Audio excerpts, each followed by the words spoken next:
राधे राधे। हरे कृष्णा। कैसे हो आप सभी लोग। आशा करती हूँ आप सभी परम मंगल में हो गए, स्वस्थ हो गए, अच्छे हो गए। आज इस वीडियो के माध्यम से मैं आप सभी लोगों को बताने वाली हूँ धनतेरस की सबसे सरल पूजा विधि। बहुत कंफ्यूजन है धनतेरस पे पूजा कैसे करें, धनतेरस की पूजा कैसे करें, धनतेरस पे क्या क्या पूजा करनी चाहिए। ये वीडियो के देखने के बाद ना आप एकदम सरल विधि है ये धनतेरस की पूजा अर्चना बनना की। आपको करना क्या है, सबसे पहले आप धनतेरस कब बना रहे हो, 29 को बना रहे हो या 30 को बना रहे हो या 29 तारीख को बना रहे हो या 30 तारीख को बना रहे हो। धनतेरस पूरे भारतवर्ष में, चाहे मैं वृंदावन की बात करूं, चाहे मैं उज्जैन की बात करूं, चाहे मैं खाटू श्याम की बात करूं, हर जगह धनतेरस का जो उत्सव बनाया जा रहा है वो 29 तारीख को ही बनाया जा रहा है। 29 तारीख को ही धनतेरस का उत्सव बनाया जा रहा है। एक बात याद रखिए, धनतेरस की जो तिथि प्रारंभ होगी वो 29 तारीख को सुबह सुबह प्रारंभ हो जाएगी, लेकिन धनतेरस पे बड़े सारे लोग इस समय पे ना विशेषकर पूजा अर्चना वंदना करेंगे, विशेषकर शॉपिंग करेंगे, लेकिन इस समय पे आपको एक तिनका भी नहीं खरीदना है। जी हाँ, मैं बात कर रही हूँ 3 बजे से लेके 4:30 बजे तक के बीच की, अर्थात 3 बजे से लेके 4:30 बजे तक का जो टाइम है वो राहु काल का टाइम है। इस टाइम पे तो ना तो आप पूजा करोगे, ना ही इस टाइम पे आप किसी भी प्रकार की कोई खरीदारी करोगे। ऑलरेडी पहले मेरी एक वीडियो यूट्यूब चैनल पे पड़ी हुई है, वो आप जाके देखिए। इससे पहले ही वीडियो है कि धनतेरस पे आप 13 में से कौन कौन से आइटम खरीद सकते हो। और आज की वीडियो बहुत सिंपल तरीके से है कि धनतेरस की पूजा कब करें।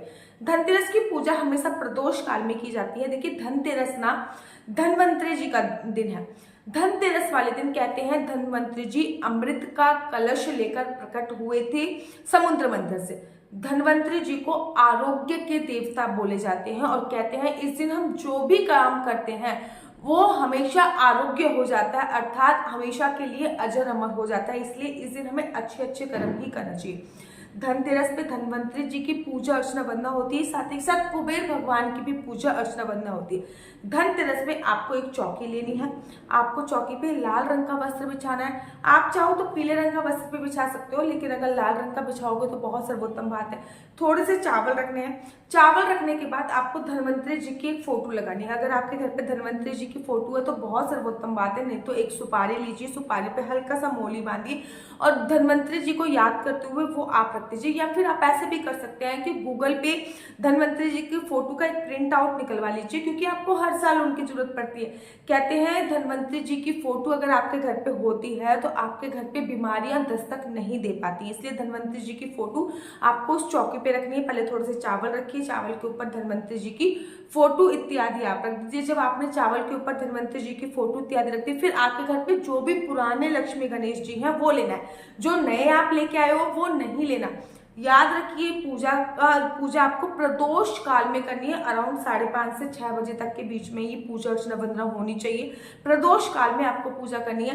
तो आप 3 से 4:30 बजे के बीच में तो कुछ भी नहीं करना, ना शॉपिंग करनी है ना पूजा करनी है, क्योंकि 3 से 4:30 बजे के बीच में ही महिलाएं फ्री होती है और वो 3 से 4:30 बजे के बीच में ही शॉपिंग इत्यादि करने जाएंगी, लेकिन ये एकदम शुभ समय नहीं है। 5 से 6:30 या 7 बजे के बीच में आप पूजा अर्चना वंदना कीजिए। चौकी बिछा ली आपने, लाल कपड़ा बिछा दिया, धनवंतरी जी को स्थापित कर दिया।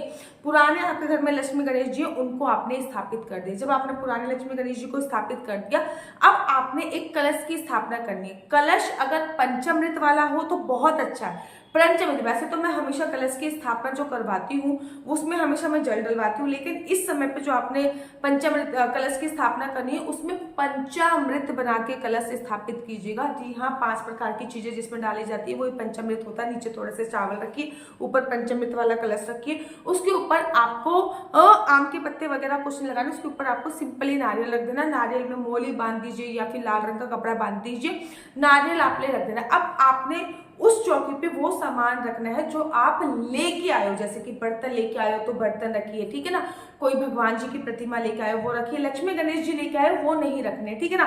कोई सोने चांदी का सिक्का लेके आए हो वो रखिए, बर्तन लेके आए हो वो रखिए, कलश लेके आए हो वो रखिए, जो भी मैंने यंत्र वगैरह बताए हैं वो लेके आए हो, तो वो सारी सामग्री आप उस चौकी पे रख सकते हो। जो भी चीजें आप लेके ऐसे आए हो, लेकिन कमलगट्टा या फिर कोड़ियां जो आप लेके आए हो, हल्दी की गांठें जो लेके आए हो, हल्दी की गांठ रख सकते हैं, लेकिन कोड़िया और कमलगट्टा नहीं रखना है, ठीक है ना।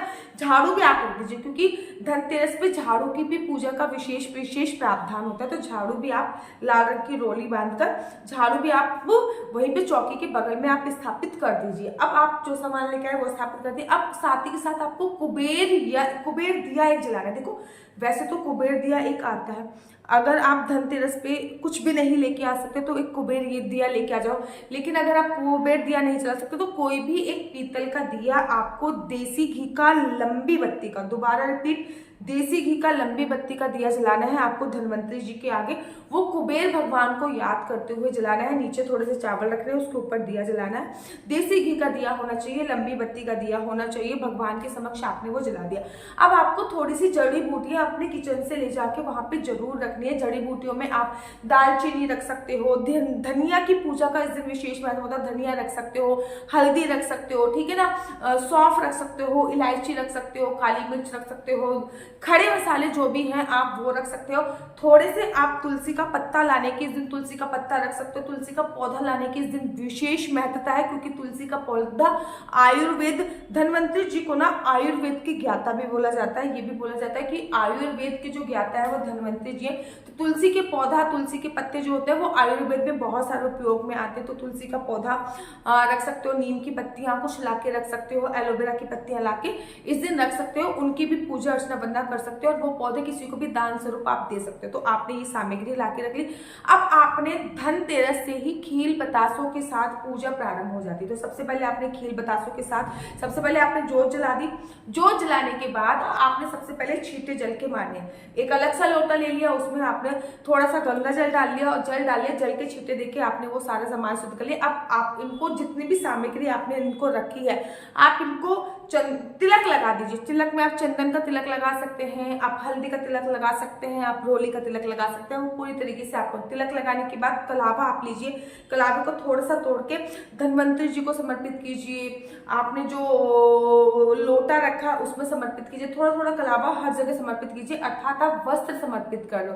ये समर्पित कर दिया। अब आपने खील और बतासे लेने हैं, वो धन्वंतरी जी को समर्पित करके वहीं पे रख देना है। कोई भी सीजन का जो फ्रूट लेना है वो धन्वंतरी जी को समर्पित करके वहीं पे रख देना है। थोड़ी सी मिठाई लेनी है, वो भी धन्वंतरी जी को समर्पित करके वहीं पे रख देना है। इस 5 दिवस के त्योहार में बार बार 5 दिन खील बतासों का भोग आपको जरूर और जरूर लगाना है, इस बात का ध्यान रखना है। साथ ही के साथ सीजन का कोई भी फल आप ले सकते हो। बेसिकली धन्वंतरी जी को जो फल समर्पित किया जाता है वो अनार और सेब का होता है। वैसे अनार और सेब कंपल्सरी है, बाकी आप कोई भी फल लोगे, थोड़े से पुष्प आप समर्पित कर दीजिए। तो इस प्रकार से ये जो पूजा है ये आपकी संपन्न हो जाएगी।